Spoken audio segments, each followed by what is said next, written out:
तो आज हम बात कर रहे हैं ट्रेन के इंजनों की, जिन्हें हम लोकोमोटिव भी कहते हैं। यही वो दमदार मशीनें हैं जो रोज लाखों लोगों को और हाँ, कितना सारा सामान भी मंजिल तक पहुंचाती हैं। हमारे पास ट्रेन इंजन प्रकार और कार्य प्रणाली पर कुछ जानकारी है, कुछ स्रोत हैं। तो आज कोशिश करेंगे समझने की कि भाई ये इंजन आखिर काम कैसे करते हैं और कितने तरह के होते हैं ये। और शुरू करते हैं एक दिलचस्प बात से। कुछ इंजन 6000 हॉर्स पावर से भी ज्यादा ताकतवर हो सकते हैं। तो चलिए इसे जरा और समझते हैं। बिल्कुल। और समझने के लिए सबसे आसान है कि हम इन्हें मुख्य प्रकारों में बांट लें। मोटे तौर पे हम कह सकते हैं कि 3 तरह के इंजन ज्यादा चले हैं: भाप, फिर डीजल और अब इलेक्ट्रिक। हाँ, भाप इंजन, वो सुनते ही फिल्मों की याद आती है ना। वो कोयले का धुआं, छुक छुक आवाज और वो जोर की सीटी। स्रोतों में भी यही है कि कोयला या लकड़ी जलाकर पानी उबाला, भाप बनी और उसी भाप से पिस्टन चलाकर पहिए घूमते थे। बहुत बेसिक फंडा। हाँ, वो रेलवे के शुरुआती दौर के हीरो थे एक तरह से। उन्होंने दुनिया को जोड़ा, लेकिन सच कहूं तो वो बहुत एफिशिएंट नहीं थे और प्रदूषण तो काफी करते थे। इसीलिए ऐतिहासिक महत्व तो है, पर आज उनका इस्तेमाल आप कह सकती हैं लगभग खत्म ही है, कुछ हेरिटेज ट्रेनों को छोड़ दें तो। सही कहा, तकनीक काफी आगे बढ़ गई। भाप के बाद फिर आए डीजल इंजन। इन स्रोतों को पढ़ते हुए मुझे ये डीजल इलेक्ट्रिक वाली बात बड़ी इंटरेस्टिंग लगी। मतलब इंजन सीधे पहियों को क्यों नहीं घुमाता, इसमें क्या खास है?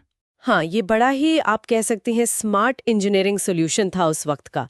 देखिए, डीजल इंजन ताकतवर तो बहुत होता है, पर उसकी पावर को सीधे पहियों तक अलग अलग स्पीड पर कंट्रोल करना, उसके लिए बहुत कॉम्प्लेक्स गियरबॉक्स चाहिए होता। हाँ। तो डीजल इलेक्ट्रिक में क्या किया कि डीजल इंजन से एक जनरेटर चलाया। अच्छा। वो जनरेटर बिजली बनाता है, फिर वो बिजली जाती है ट्रैक्शन मोटर्स में जो पहियों को घुमाती हैं। हाँ हाँ हाँ। इससे हुआ ये कि गियर बदलने का झंझट खत्म, कंट्रोल बहुत स्मूथ हो गया और मेंटेनेंस भी आसान। अरे वाह, तो ये तो एक तरह से चलता फिरता पावर प्लांट हो गया जो अपनी बिजली खुद बना रहा है। बिल्कुल सही, और यही इनकी सबसे बड़ी खूबी है, या कहिए यूएसपी थी। ये उन दूर दराज के इलाकों में भी आराम से चल सकते हैं जहां बिजली की लाइनें, वो ओवरहेड तारें नहीं बिछी हैं। हाँ, वो तो है। ये पूरी तरह सेल्फ सफिशिएंट होते हैं। तो डीजल ने उन जगहों के लिए तो क्रांति ला दी जहां बिजली नहीं थे, लेकिन अब तो जहां बिजली है वहां इलेक्ट्रिक इंजनों का ही बोलबाला दिखता है ज्यादातर। इनकी क्या खासियत है? इनको बिजली कहां से मिलती है? इलेक्ट्रिक इंजन, जैसा कि नाम से ही जाहिर है, अपनी पावर बाहर से लेते हैं। आमतौर पर वो पटरियों के ऊपर तारों का जाल होता है ना, जिसे ओएचई यानी ओवरहेड इक्विपमेंट कहते हैं, वहां से। कभी कभी तीसरी पटरी से भी लेते हैं कुछ सिस्टम्स में। और क्योंकि इन्हें अपना डीजल या कोयला साथ लेकर नहीं चलना पड़ता, हाँ, और बिजली सीधे ग्रिड से मिलती है, तो ये कई मामलों में बेहतर साबित होते हैं। बेहतर मतलब जैसे कि ज्यादा तेज, हाँ, ज्यादा तेज रफ्तार पकड़ सकते हैं, पिकअप अच्छा होता है, हाँ। ज्यादा शक्तिशाली भी होते हैं अक्सर। ठीक है। और सबसे बड़ी बात, पर्यावरण के लिहाज से बेहतर है, क्योंकि इनसे लोकल लेवल पे कोई धुआं नहीं निकलता, जीरो टेल पाइप एमिशन। अच्छा। इनकी ओवरऑल एफिशिएंसी भी डीजल से काफी ज्यादा होती है। ठीक है। और यही वजह है कि भारत में भी और दुनिया भर में भी रेलवे नेटवर्क को तेजी से इलेक्ट्रीफाई किया जा रहा है। वापस आते हैं उस 6000 हॉर्स पावर वाली बात पर। ये तो मतलब जबरदस्त पावर हुई। अंदाजा लगाना मुश्किल है कि इतना वजन खींच लेते होंगे ये। हाँ, ये वाकई कमाल है। 6000 हॉर्स पावर तो है ही। भारत का जो लेटेस्ट है WAG-12, वो तो 12000 हॉर्स पावर का है, डबल। अरे बाप रे, 12000। हाँ, ये इंजन हजारों टन वजन की मालगाड़ियों को बड़ी आसानी से खींच सकते हैं।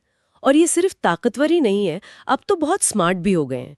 इनमें GPS होता है, कंप्यूटर से कंट्रोल होने वाले ब्रेकिंग सिस्टम्स होते हैं, और ड्राइवर की मदद के लिए, सेफ्टी के लिए भी कई तरह के ऑटोमेटिक सिस्टम्स होते हैं। हाँ, मैंने भारत में सफर करते हुए ये नाम देखे हैं। WAP-7, WAG-9, WDP-4 स्टेशनों पर लिखे होते हैं। इन कोड्स का भी कोई मतलब होता है शायद, क्या आप बता सकती हैं? हाँ हाँ, जरूर। ये इंडियन रेलवेज के स्टैंडर्ड कोड्स है। बड़ा लॉजिकल सिस्टम है। पहला अक्षर होता है गेज के लिए, जैसे W मतलब वाइड गेज यानी बड़ी लाइन। अच्छा। दूसरा अक्षर बताता है ट्रैक्शन, यानी इंजन चलता किस चीज से है। A मतलब AC इलेक्ट्रिक, D मतलब डीजल। अच्छा। और तीसरा अक्षर बताता है कि इंजन किस काम के लिए है। P मतलब पैसेंजर यानी सवारी गाड़ी और G मतलब गुड्स यानी मालगाड़ी। समझ गया। तो जैसे आपने कहा WAP-7, हाँ, वो हुआ wide gauge AC electric passenger engine. कमाल है, पूरी कहानी नाम में ही छिपी है। तो ये थी ट्रेन इंजनों की कहानी, भाप की चुक-चुक से शुरू होकर आज के सुपर स्मार्ट बिजली से दौड़ने वाले इन लोहे के दिग्गजों तक का सफर। वाकई शानदार। बिल्कुल, लेकिन यहाँ एक बात सोचने वाली है, पर्यावरण और एफिशिएंसी के लिए इलेक्ट्रिफिकेशन तो ठीक है, भविष्य वही है, पर भारत जैसे बड़े देश में जहाँ आज भी बहुत से दूर दराज के इलाके हैं, हाँ, सही बात है। वहां तक बिजली का पूरा इंफ्रास्ट्रक्चर पहुंचाना, वो ओवरहेड लाइनें बिछाना, ये एक बहुत बड़ी चुनौती है। इसमें समय और पैसा दोनों लगते हैं। तो सवाल ये उठता है कि क्या उन इलाकों से डीजल इंजनों को पूरी तरह हटा देना आने वाले कुछ सालों में प्रैक्टिकल होगा, या फिर एक मिक्स्ड फ्लीट मतलब इलेक्ट्रिक और डीजल दोनों का साथ चलना ही ज्यादा व्यावहारिक रास्ता है फिलहाल। ये एक अहम सवाल है जिस पर आगे सोचना होगा।